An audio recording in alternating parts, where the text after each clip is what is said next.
Hello and welcome to this webinar on Canada's National Occupational Classifications, or NOC, as relates to the Economic Mobility Pathways Pilot, EMPP in short. As part of our work to support the EMPP program, we have developed this webinar to help explain for you how the National Occupational Classifications process is used for the EMPP initiative. In this webinar, we will explain what NOC is all about and how employers and refugee candidates can use the NOC to find the 5-digit NOC code for a specific occupation. As you may know or might be aware that the NOC code is used to define the job that employers are recruiting for and to determine the requisite training, education, experience, and responsibilities that the candidates applying through the EMPP program must possess. And so therefore, the NOC webinar will help assist skilled refugees to understand what kind of training, education, experience, and responsibilities they need to have or possess in order to be eligible for a particular job that is offered under the EMPP program. In the same way, it will also help us to understand what language abilities or proficiency they need to possess in order to participate and apply under this program. And we'll also explain the various tier levels of language training and education, as well as experience, including the responsibilities that the applicants must possess in order to be eligible to apply under this program. And so in the presentation, we'll review what EMPP is all about and explain how the NOC classification process works and how to identify the NOC and tier codes to find a specific job in the database. As well, we'll also provide information about the experience requirements for the candidates, as well as the language requirements. And then we'll provide concluding remarks regarding the next steps for employers. So the Economic Mobility Pathways Pilot, or EMPP in short, which is the acronym I'll be using henceforth, is a program that combines refugee resettlement and economic immigration. The EMPP program gives employers access to a new pool of qualified candidates to enable them fill job openings that may become available in their companies or businesses. And as such, this helps the refugee candidates who have certain skills that are in demand by the employers and have the requisite language requirements to be able to immigrate to Canada by applying through the EMPP program. The objective of the EMPP program is to partner with Immigration Canada and its trusted partners who can help to connect employers with the eligible refugee candidates for this program. And so in order for us to understand how the NOC classification process works, it's important to understand what NOC, first of all, is all about. NOC itself is a standardized language that is used for describing the work that is performed by Canadians. And in the process, it categorizes the jobs in a broad category that is based on the training, education, experience, and responsibilities related to those categories, or in short, what we call as the tier, T-E-E-R. Each occupation is represented by a 5-digit code in the NOC system, whereby each digit represents initially the broad occupational category, and the second digit representing the tier category, which is represented by 6 levels. And so this information can be accessed from the National Occupational Classification's website. The structure of the NOC is arranged in a way that it begins with a granular level and then progressively increases to a much specific and more granular level. The first digit starts with the broad occupation categories, which then leads to the second digit, which is split into additional major groups. And then the third and the fourth and the fifth, each becoming much and much more granular, with the last digit, which is the fifth digit, that is broken into the more smallest classification units, representing the specific occupations related to the position or the job. And so, as you can see in this table, the NOC code begins from 0 and goes all the way up to 9, which is basically 10 categories. The lowest level represents mostly management positions, and the highest digit representing positions which do not require much education or formal kind of education. And the other category, which is the second digit in the NOC code, represents, as I indicated, the training, education, experience, as well as the responsibilities that are required for that position. And so this second digit is divided into an additional 6 categories, which will then determine the specificity of the job. And so similarly to the broad category, in the tier category, the lower the number, the higher the tier requirements. That means the higher the education requirements, and the higher the tier code, the lower the formal education requirements for that position. This also, as you can see, represented in this table, can show you what I mean.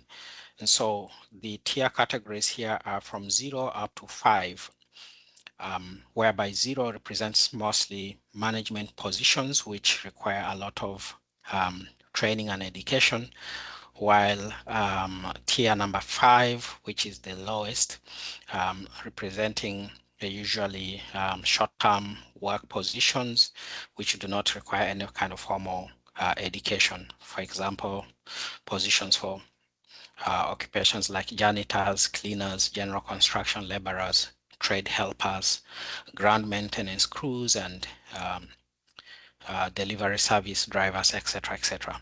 Okay, and so in order for us to show how you can use the tier codes to find a specific job, let's use some examples to try to demonstrate this.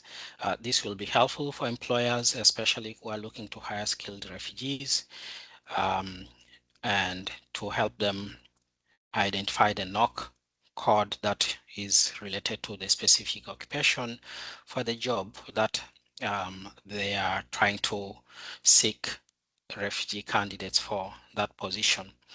And so in the EMPP program, this is very important to ensure that the position being offered matches the tier code that is identified in the NOC database for the work that is being hired for the candidates. Similarly, for the refugee candidates as well, who want to apply under the EMPP program, it's important that they find the right NOC code for the occupation that they're applying for, and the skills outlined in that NOC code must match with the employment opportunities that the employer is providing for them in Canada. And so let's do a quick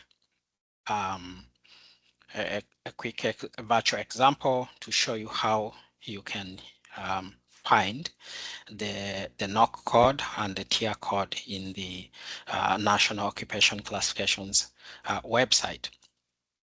And so, for example, as I said, the NOC code is a 5-digit code, and those 5 digits, the first digit representing the broad occupational category, and then the second digit representing the tier of that particular occupation.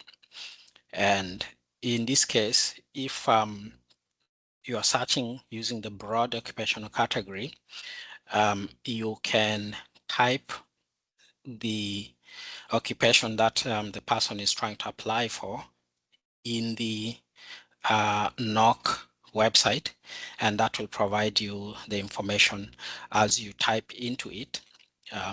The occupation will show.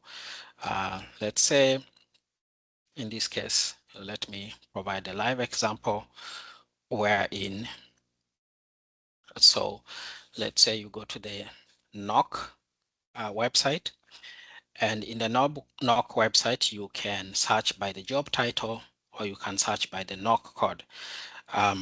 So in order to find the broad category, as I said, if you know the position that the person is applying for example, let's say they're applying for a construction work. Let's say construction worker. Then you click search, and it will bring the specific type of construction trades that are under that category. As you can see here, the NOC code is 75110 for construction trades, helpers, and laborers. The broad occupational category we talked about is represented by 7, which is the first digit in this code here. And that represents trades, transport and equipment operators, and related occupations. And the tier, which is the second digit, this one here, after 7, it's 5,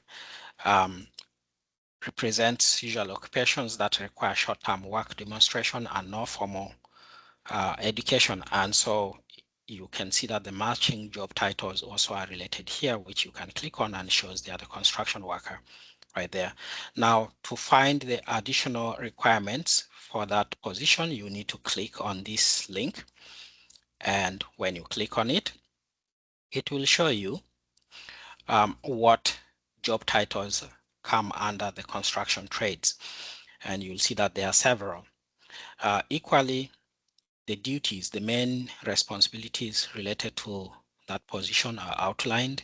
As you can see here, it shows what the person will be performing or needs to perform when they are hired under that category. And they need to have previous experience related to these tasks that are outlined here. At the same time, the employment requirements also are listed in there, as you can see. So it's important that when you're looking for the NOC code for a particular occupation, you either can use the NOC code if you know it, which is the 5-digit here, or if you do not know the NOC code, but you know the job title or the occupation, you type it in the browser. And as you type it in, it will be able to come up and show exactly what you're looking for. Okay, so that is a live example of how you can use the NOC code to find a particular occupation or job. Okay, now let's move back to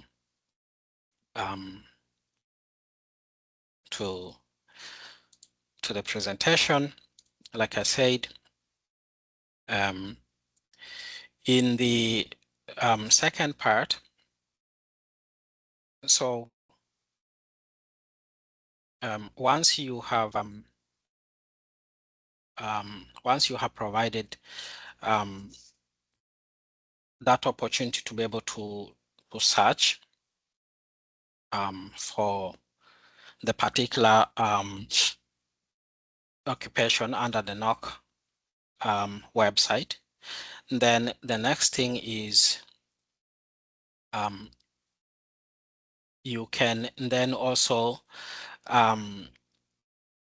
do a search for the requirements as I indicated. Now, there are minimum requirements for candidates who apply through the EMPP program.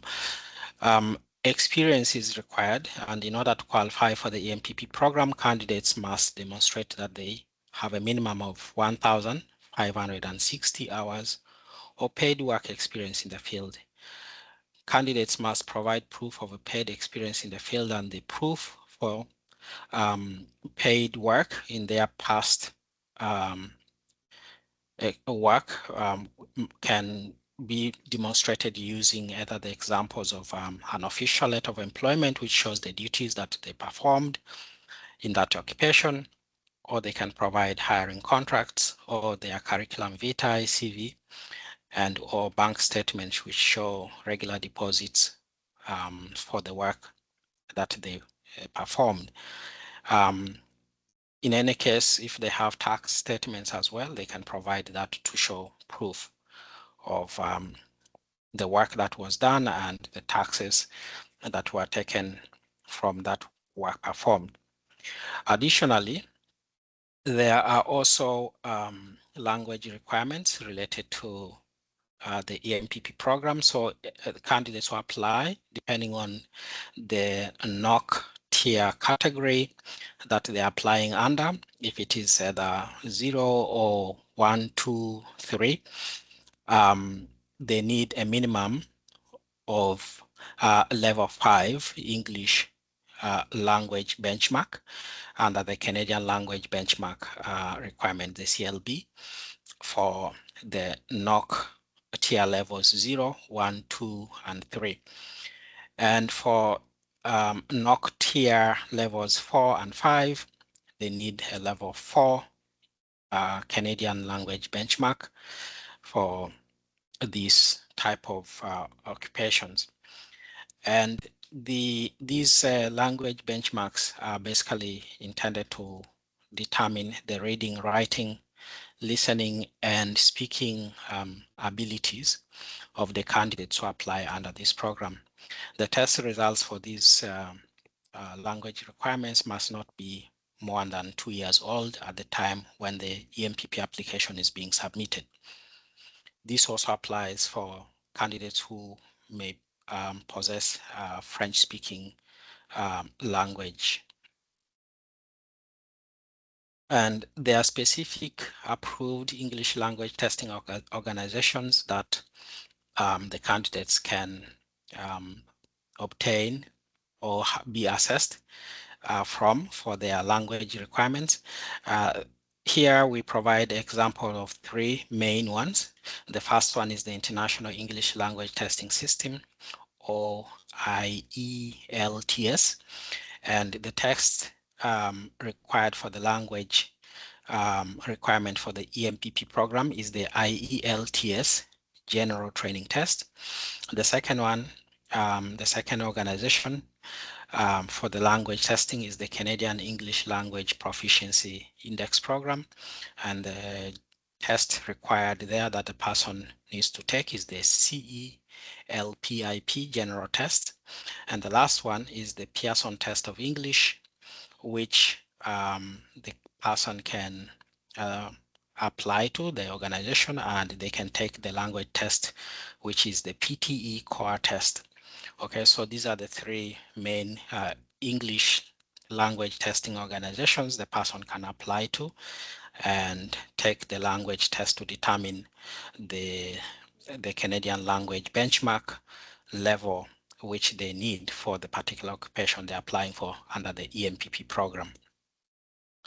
And so in summary, as we conclude this presentation on the NOC codes and the tier codes that you can use to search for the specific occupations and the requirements, it's important that you use the particular NOC code that is provided in the NOC website for the particular position that you are advertising, so that the candidates may know exactly what are the requirements and what are the language requirements under the EMPP program.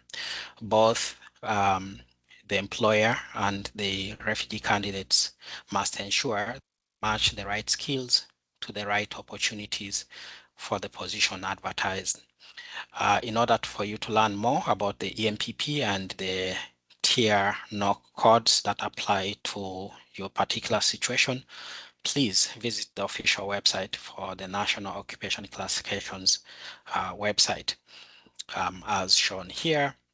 And also, if you have any additional questions, you can contact our office at www.empp-orat.ca.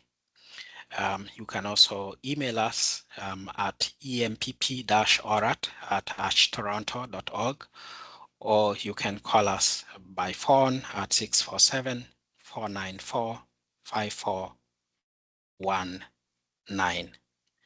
Thank you for your attention, and we wish you all the best.